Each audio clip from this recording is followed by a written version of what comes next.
हरे कृष्णा। ओम नमो भगवते वासुदेवाय नमः। वैशाख मास पावन बड़ो, पुण्य करे जो काज, धन्य होए तन मन रहे, मिटे सकल संताप। स्वागत है आप सभी का हमारे इस पावन वैशाख मास के ज्ञान से भरे कार्यक्रम में। आज हम बात करेंगे वैशाख मास के चतुर्थ अध्याय की, जिसमें बताया गया है कि इस मास में कैसे जीवन के पाप धुल जाते हैं, कैसे भगवान विष्णु के एक एक नाम का स्मरण करने से भी पुण्य की प्राप्ति होती है, और कैसे एक छोटी सी सेवा भी जीवन को बदल सकती है। दोस्तों, आज के दिन की बात सुनने से पहले एक कहानी सुन लीजिए जो आपके जीवन का नजरिया बदल देगी। कहते हैं, एक समय एक गांव में रामदास नाम का भक्त रहता था। वो रोज सुबह उठकर गंगा स्नान करता, पेड़ को पानी देता, गौ सेवा करता और अपने घर के पास एक पुरानी देवी की मूर्ति पर दीपक जलाता। लेकिन गांव के लोग उसका मजाक उड़ाते और कहते, इस भक्ति से तेरा क्या होगा रामदास? ना तो तेरा धन बढ़ता है, ना अच्छे कपड़े हैं और ना ही लोग तुझे इज्जत देते हैं। लेकिन रामदास बिना कुछ कहे अपनी भक्ति में लगा रहता। वैशाख मास आया। एक दिन एक संत उस गांव से गुजरे। उन्होंने देखा रामदास एक पेड़ के नीचे ध्यान में बैठा है। संत ने पूछा, बेटा, लोग तुम्हारा मजाक उड़ाते हैं, फिर भी तुम सेवा और भक्ति में लगे रहते हो, क्यों? रामदास बोला, संत जी, मैं अपने लिए नहीं, भगवान के लिए करता हूँ। मुझे पता है वैशाख मास में एक पत्ते को भी पानी देने से पुण्य मिलता है, तो मैं तो इतना कुछ करता हूँ। भगवान देखें या ना देखें, मैं अपनी भक्ति नहीं छोड़ूंगा। संत मुस्कुरा दिए। उन्होंने रामदास को एक मंत्र दिया और कहा, इस वैशाख मास के अंत तक इस मंत्र का जाप करना, तेरे जीवन की सारी रुकावटें दूर हो जाएंगी। रामदास ने मन लगाकर जाप किया और सचमुच अंत में उसके जीवन में चमत्कार हुआ। वो गांव का सबसे सम्मानित व्यक्ति बन गया। लोग जिन्होंने उसका मजाक उड़ाया था, वही अब उससे सीखने लगे। सीख। दोस्तों, इस कहानी से हमें यही सीखने को मिलता है कि भक्ति और सेवा कभी व्यर्थ नहीं जाती। वैशाख मास तो विशेष है, इसमें की गई सेवा भी अनंत पुण्य देती है। वैशाख मास का चौथा अध्याय। नारद जी ने कहा, हे राजन, जिस प्रकार दूध से दही और दही से घी श्रेष्ठ होता है, उसी प्रकार कार्तिक से माघ और माघ से वैशाख मास श्रेष्ठ है। इस मास में दान करना बरगद के बीज की तरह बढ़ता है। मेष की संक्रांति में भगवान का ध्यान करके स्नान करें, फिर भगवान की प्रार्थना करता हुआ ये कहें, हे देव, मैं वैशाख मास भर प्रातःकाल स्नान करने की कामना करता हूँ, आप इसे निर्विघ्न संपूर्ण कीजिए। हे प्रभु, मेरा अर्घ ग्रहण कीजिए। फिर वस्त्र धारण कर श्री विष्णु जी का फूलों से पूजन करें तथा वैशाख मास का महात्म सुने। ऐसा मनुष्य करोड़ों जन्मों के पापों से छूटकर मोक्ष पाता है। वैशाख में शैया पर सोना, तेल मलना, कांसे के बर्तन में भोजन करना, घर में स्नान करना, दूसरी बार भोजन करना तथा दिन में सोना इत्यादि वर्जित है। जब मनुष्य इन सब निषिद्ध कर्मों को करता है, वह नरक भोगता है तथा कुत्ते और चंडाल की योनि प्राप्त करता है। एक बार सहस्त्र ब्राह्मणों की हत्या का पाप चाहे सर्व किसी प्रकार भी छूट जाए, परंतु वैशाख में स्नान दान न करने का पाप कभी नहीं छूटता। इस मास में मार्ग चलने से थके हुए ब्राह्मण को शैया पर विश्राम करा उसके चरण दबाएं तथा पांवों को धोकर चरणामृत ले लें तो सभी बंधन छूट जाते हैं और तीर्थ स्थान का फल प्राप्त होता है। वैशाख में अन्न तथा जल के दान का बहुत महत्व है।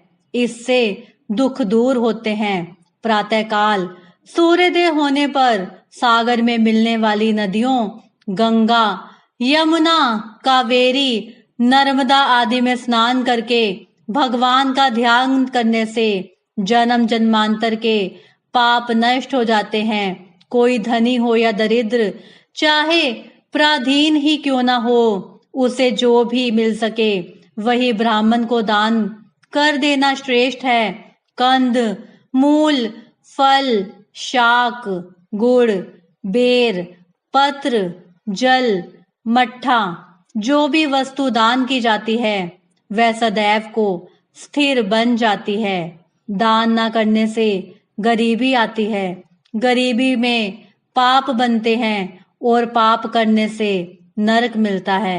अतः दान करना अति आवश्यक है। जिस प्रकार रूपवती नारी वस्त्र बिना शोभा नहीं पाती तथा नमक बिना श्रेष्ठ शाक भी स्वादहीन होता है, वैसे ही दानहीन मनुष्य सर्वगुण संपन्न होने पर भी श्रेष्ठ नहीं समझा जाता।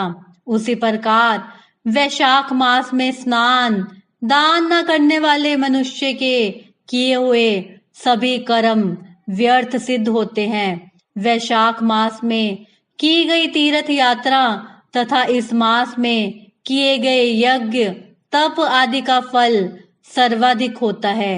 इस मास के देवता मधुसूदन का जो मनुष्य पूजन नहीं करता वह शूकर की योनि में जाता है। जो मनुष्य भगवान की पूजा करता है वह पृथ्वी का पालक बन करोड़ों जन्मों तक सुख भोगता है और अपने कुटुंब सहित मुक्ति को प्राप्त करता है। भगवान श्री कृष्ण की प्रेरणादायक कहानी सच्चा पुरुषार्थ ही जीवन का आधार है। बहुत समय पहले की बात है। द्वारका नगरी में एक वृद्ध ब्राह्मण रहते थे। उनका नाम था सुदामा। सुदामा बचपन में श्री कृष्ण जी के घनिष्ठ मित्र थे। समय के साथ श्री कृष्ण द्वारका के राजा बन गए और सुदामा अपनी गरीबी में जीवन व्यतीत करने लगे। सुदामा और उनकी पत्नी रोज मुश्किल से 2 वक्त की रोटी जुटाते थे, लेकिन फिर भी दोनों का मन भगवान श्री कृष्ण की भक्ति में लीन रहता। उनकी पत्नी कभी कभी सुदामा से कहती, स्वामी, आपके मित्र श्री कृष्ण द्वारका के राजा हैं, एक बार उनके पास जाइए, शायद वो हमारी सहायता करें। सुदामा मुस्कुराते हुए कहते हैं, भगवान श्री कृष्ण की भक्ति ही सबसे बड़ा धन है। अगर भाग्य में सुख लिखा है तो प्रभु स्वेच्छा से देंगे। मैं कभी उनकी भक्ति को सौदे की दृष्टि से नहीं देखता। एक दिन पत्नी ने बहुत आग्रह किया। सुदामा ने सोचा, चलो अपने मित्र के दर्शन तो कर ही लूं। पत्नी ने उधार मांगकर थोड़े से चावल बांध दिए, जो सुदामा श्री कृष्ण के लिए भेंट स्वरूप ले गए। जब सुदामा द्वारका पहुंचे तो महलों की भव्यता देखकर दंग रह गए, लेकिन श्री कृष्ण तो अंतर्यामी थे। जैसे ही सुदामा द्वारका के द्वार पर पहुंचे, श्री कृष्ण नंगे पांव दौड़ पड़े। उन्होंने सुदामा को गले लगाया, चरण धोए और सम्मान पूर्वक आसन पर बिठाया। श्री कृष्ण ने कहा, मित्र, इतने वर्षों बाद आए, क्या लाए हो मेरे लिए? सुदामा लज्जा के मारे कुछ ना कह पाए। श्री कृष्ण ने स्वयं झोली से चावल निकालकर प्रेम पूर्वक खा लिए। सुदामा वहीं रुककर श्री कृष्ण की सेवा करते रहे। अगले दिन विदा लेते समय सुदामा ने कुछ नहीं मांगा। श्री कृष्ण मुस्कुराए और बोले, सच्चा भक्त वही है जो केवल प्रेम से भक्ति करता है, मांगता नहीं, लेकिन उसका जीवन कभी दुख में नहीं बीतता। सुदामा जब अपने गांव लौटे तो देखा उनका टूटा फूटा घर अब एक सुंदर महल में बदल गया था। घर में धन धान्य, गायें और सुख संपत्ति भर गई थी।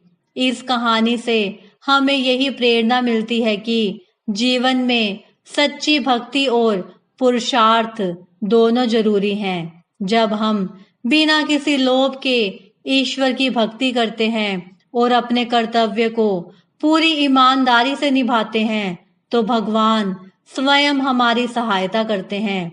भगवान श्री कृष्ण ने स्वयं गीता में कहा है, कर्म करो, फल की चिंता मत करो, क्योंकि जब मनुष्य अपनी पूरी निष्ठा और श्रद्धा से पुरुषार्थ करता है और भक्ति भाव से ईश्वर को याद करता है, तब ईश्वर भी उसकी हर कठिनाई हर लेते हैं। जिसका मन भगवान श्री कृष्ण के चरणों में लग गया, उसका जीवन कभी खाली नहीं रहता।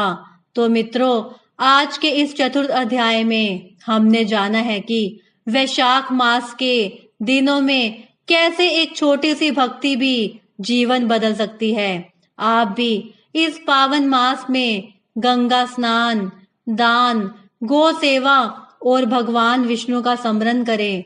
बस याद रखें, ये समय लौट कर नहीं आता, इसलिए आज से ही शुरू करें। अगर वीडियो अच्छा लगा हो तो लाइक करें, कमेंट करके बताएं कि क्या आप भी वैशाख मास में कोई व्रत या पाठ कर रहे हैं।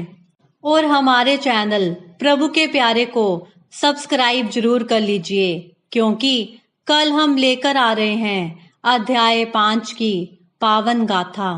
सत्य धर्म जो कर धरे, सेवा करे निष्काम, भव सागर से तर जावे, जपे सदा हरि नाम।